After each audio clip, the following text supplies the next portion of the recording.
कोकणात गावाला जायचं म्हटलं की आनंद. छान छान निसर्ग, पिकनिकचा माहोल आणि रुचकर जेवण, त्याचबरोबर भेटणारी माणसं आणि त्यांच्यासोबत घडणाऱ्या घटना. कधीकधी याच घटना खूप गमतीशीर घडतात. तशीच घडलेली ही एक घटना. यंदाही गणपतीसाठी आम्ही गावाला आलो होतो. बाबांना सुट्टी न मिळाल्याने ते ऑफिसमध्येच अडकले. 2 दिवसांनी गावाला येणार होते. त्यामुळे अर्थात आई वैतागली होती. मी आणि आई आमच्या मामाच्या गावाला म्हणजे पाट या गावी आलो होतो. कारण मामाच्या घरी सत्यनारायणाची पूजा होती.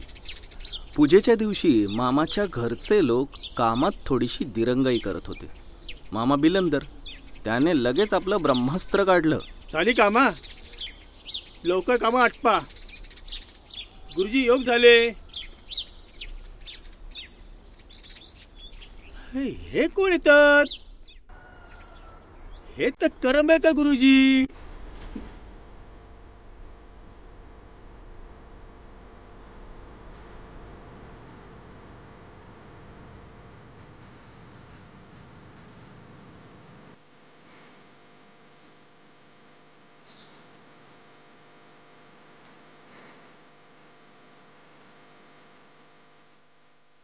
ए मामा, झाली कामा?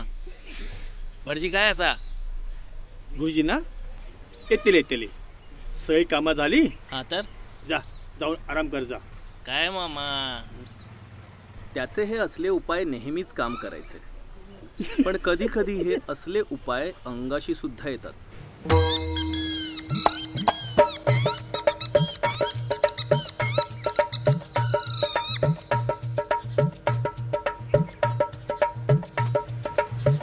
काय रे विशू? गुरुजी नमस्कार करतोय. आयुष्यमान भव.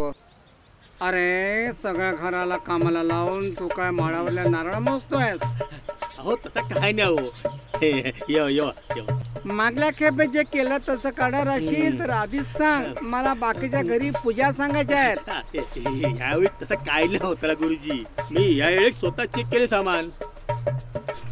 तुम्ही हात येवा.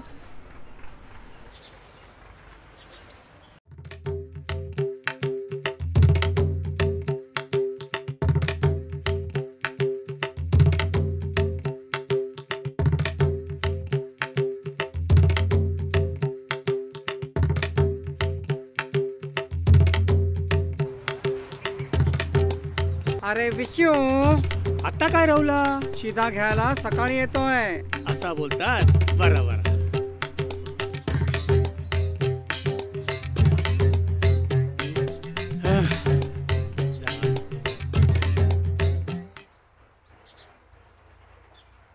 चल रे इशू, येतो रे.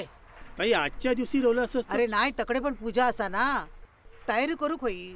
बरा झाला तू यो रिक्षावाला ठरवलं असतो, नाही तर आजकालचे रिक्षावाले आवाचे सवा पैसे मागतो. अगे ताई, ह्यो रिक्षावाला घरचो असा.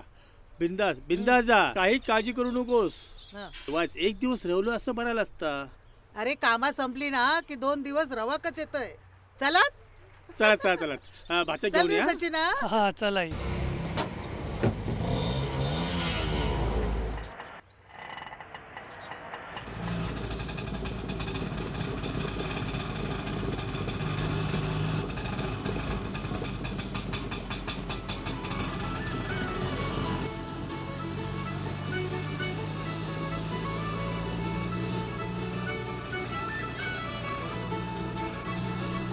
बापरे, केवढे खड्डे पडले हो. अरे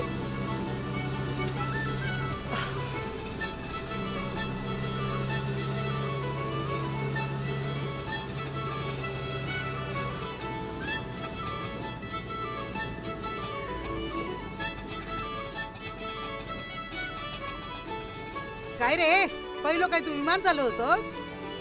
काय हो? का बघे का परसा काढला झाला? नाही. अरे हळू ना मेल्या, किती फास्ट चालवतोस गाडी. अरे पावसा पाण्याचे दिवस असत, खड्डे बघ किती पडले होत. अरे सावकाश.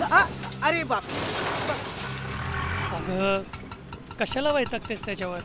मला माहिती आहे तुला मामाकडे थांबायचं होतं, मग थांबायचं ना. त्यात काय, उद्या सकाळी निघालो असतो. उद्या सकाळी निघालो असतो म्हणजे तुझ्या काकी माका बोलूक चान्सच मिळालो असतो. आणि तुझे काका टोमणे मारूक तयार. कुणीही काही बोलत नाही तुला. तुझी काकी म्हणतली माहेरची पूजा म्हणून थांबली थंयसर, आमका काय माहेर नाही. पण आम्ही तसे नाही, सासरची कामं खोळंबून ठेवणच नाही, बोलाक मोकळी. तुका सांगतोय आपल्या घरची पूजा नीट झाली म्हणजे झाला रे बाबा. म्हणजे काय बघलंस ना ते गुरुजी कसे पूजा सांगत होते. बस, काय ते कळकट धोतर, मळकट पंचा, उपरण, बाई बाई बाई. त्या धोत्राखाली पंचाक वर्षभर तरी पाणी लावलेलं नसत. माका म्हणतात ओळखलंस माका, आता मी नाही ओळखतले त्यांका. अरे त्यांचं तो अवतार मी ना बघितच राहिलोय. काय करणालो, काय बघतेस माझ्याकडे, काय ओळखलं नाही मला. अगे मी करंबळेकर गुरुजी. लहानपणी तू माझ्या अंगा खांद्यावर खेळलीयस, विसरलेस. अगं आई, वय झालंय का त्यांचं आता. मग घरी बसावं, आमची पूजा किती खराब करूची. हा मान्य माका, आज घाई असता, सगळीकडे पूजा असता, वेळ नाही. पण पूजा तरी नीट करावी ना. अरे कित्येक गोष्टी विसरतो. अगं तू पण ना.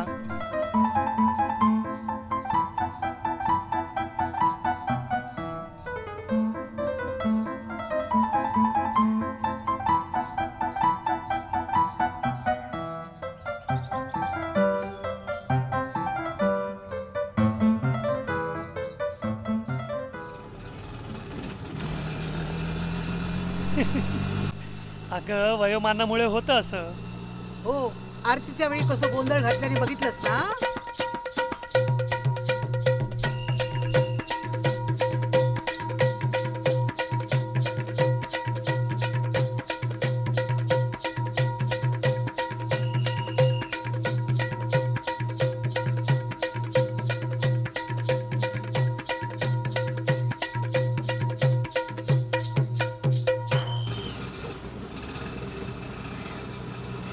अरे विषय तो सांगा होतो, या वर्षी त्यांना बोलवायचंच नाही.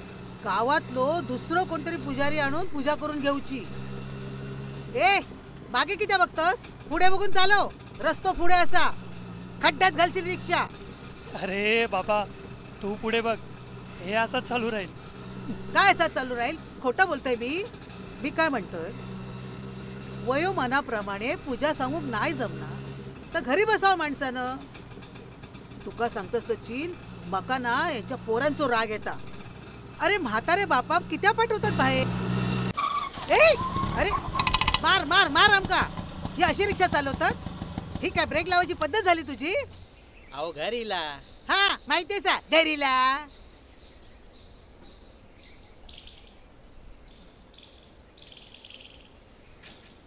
सचिन, मामानी सांगलं तेवढेच पैसे दे. लय आगाऊ दिसता. काय करंबळेकर, कसे आहात. बराय बराय. अहो आत तरी या. नाही आहो, दुसरं भाडं असाल. बर बर. काय वहिनी, कशी आहेस. बरी असं. थकलीच वाटतं रिक्षात बसून बसून. रिक्षात बसून नाही थकलय, हाईच्या काळजीन थकलय मी. अगं माका सांगतात रिक्षात बसून. हे घ्या. अहो सुट्टे नसतील तर राहू द्या. अहो असत असत. हे घ्या. खूप वेळा सांगितलंय बाबांका नका सांगू पूजा, पण ऐकतील तर शपथ. म्हणजे तुम्ही. होय, मी पण करंबळेकर. करंबळेकर गुरुजी माझे बाबा असत.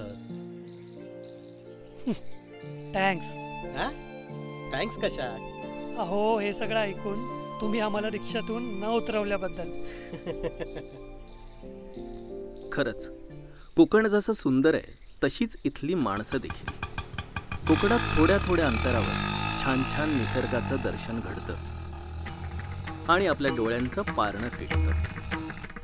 तशीच ही विविध छटेची माणसं भेटतात आणि आपलं मन आल्हाददायक करतात. उगाच का कोकणी माणसाला नारळाची उपमा देतात. बाहेरून कडक आणि आतून मऊ मऊ खोबऱ्यासारखा नरम. असा असतो बरं का कोकणी माणूस.